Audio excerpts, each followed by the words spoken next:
안녕. 잘 지냈어요? 오늘도 굉장히 추운 날이었습니다. 오늘도 선생님은 코로나 검사하러 갔다가 어저께 코로나 검사하고 음성 나왔거든요. 근데 선생님이 토요일 날 또 행사가 있기 때문에 48시간 전에 한 거를 원해서 또 코로나 검사를 하러 갔어요. 얼마나 춥던지 진짜 줄이 엄청 길게 서 있고 밖에서 막 덜덜덜덜 떨고 있었는데 다행히 그 행사 팀장하고 연락을 했더니 어저께 검사한 거 그걸로 할 수 있다 그래가지고 줄 서 있다가 도로 집으로 왔거든요. 그래서 오늘 이렇게 하고 선생님 돌아다녔어요.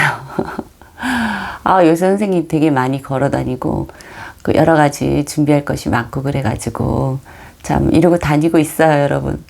자, 오늘 선생님은 이사야 36장을 묵상했습니다. 이사야 36장은 우리가 열왕기 하에서 묵상했던 그 말씀하고 같은 말씀입니다. 유대에 정말 가장 큰 국가적 위기가 닥치죠. 아수르의 사네립은 이제 왕 이름이에요. 쳐들어와요. 그런데 이미 아수르는 위에 북이스라엘을 멸망시켰어요. 그리고 유다의 여러 견고한 성도를 다 쳐가지고 다 멸망시키고 이제 예루살렘으로 딱 진격한 거예요.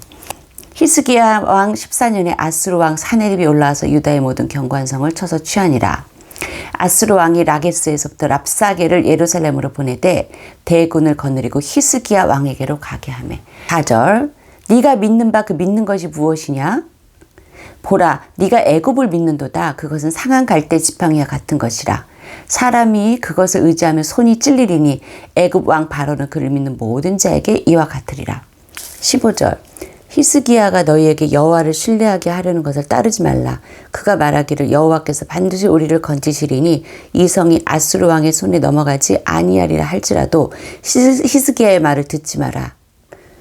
아수르 왕이 또 이같이 말씀하시기를 너희는 내게 항복하고 내게 나아오라. 그리하면 너희가 각각 자기의 포도와 자기의 무화과를 먹을 것이며 각각 자기의 우물물을 마실 것이며.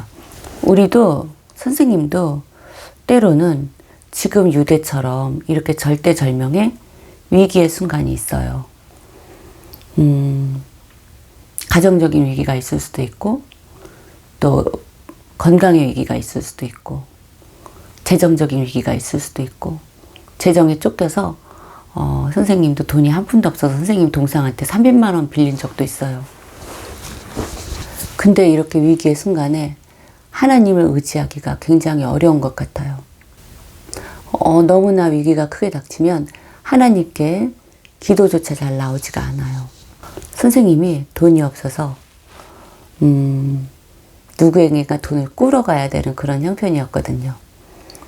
그런데 기도하려고 앉으니까 누구한테 돈을 꾸러갈까? 이 사람한테 꾸러갈까? 저 사람한테 꾸러갈까? 이런 생각만 막 드는 거예요.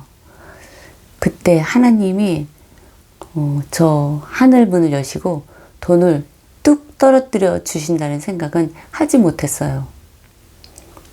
그런 생각을 하지 못했어요. 왜냐하면 하나님께 기도를 해도 그거는 먼 장래에 나를 잘 되게 해서 도와주시지 지금 당장 내가 재정적으로 어려운데 당장 이 위기를 구해주실 것 같지는 않은 거예요. 그래서 선생님이 기도를 하면서도 누구한테 돈을 꾸러가야 되나, 누구한테 해야지 좀 덜 창피하면서 하나, 선생님이 머리를 막 굴렸던 그런 기억이 나요. 그런데 어찌 됐든 이렇게 됐든 저렇게 됐든 오염된 기도가 됐든 기도의 자리에 앉는 것이 중요해요. 선생님이 머리로는 돈 꾸는 생각을 하면서도 기도의 자리에 앉았던 것이 가장 선생님한테 도움이 되었어요. 그 위기의 순간에 기도의 자리에 앉아서 기도가 되지 않지만 하나님 누구에게 돈을 꾸러가야 돼요. 하나님 돈을 좀 허락해 주세요. 라고 기도했던 게 정말 도움이 되었어요. 선생님은 기도 중에 머리가 복잡하고 정말 참 기도가 이루어지진 않았지만 선생님이 기도하는 도중에 마음의 갈래가 잡히더라고요. 지혜가 생기더라고요. 이렇게 해야겠다. 그래서 선생님이 그 다음날 선생님이 기도 중에 생각한 그 사람에게 가서 선생님이 돈을 좀 달라고 꾸었어요. 그랬더니 생각지도 않게 너무나 흔쾌히 그렇게 선생님한테 그 재정적인 어려움을 해결해주는 그런 일이 있었어요. 선생님은 믿음이 되게 없어서 하나님을 100% 믿지 못하고 하나님이 이 어려움을 해결해 주실 거라는 그러한 믿음도 100% 잊지 못해요. 하지만 이 일이 해결이 되려면 기도를 통해야 된다는 것은 그건 믿고 있어요. 그래서 기도가 되든 안 되든 잡생각이 들든 오만 가지 생각이 들든 위기의 순간에는 기도의 자리에 앉을 수밖에 없어요. 그리고 그 시간을 채우고 그렇게 하나님 앞에서 정말 불완전한 기도, 웃긴 기도라도 그 시간을 채우고 있을 때 하나님께서 그 위기도 해결해 주시고 지혜롭게 길을 인도해 주신 것을 경험했어요.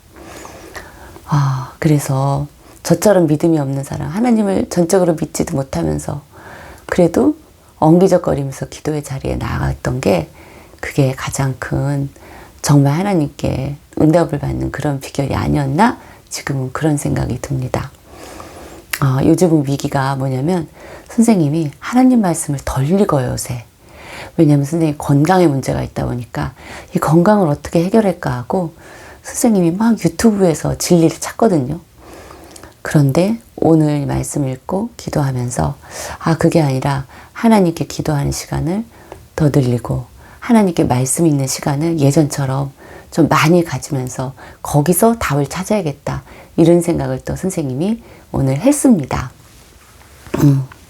그래 얘들아, 오늘 조용한 밤이다. 오늘 비까지 내리다 부슬부슬 내리다가 안 오고 선생님이랑 같이 일하는 사람 지금 코로나 확진돼서 그 사람 빨리 낫기를 선생님이 기도했어.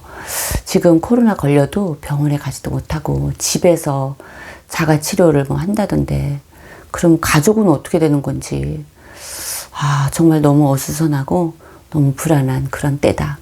얘들아 코로나 조심하고 내일 만나자. 안녕.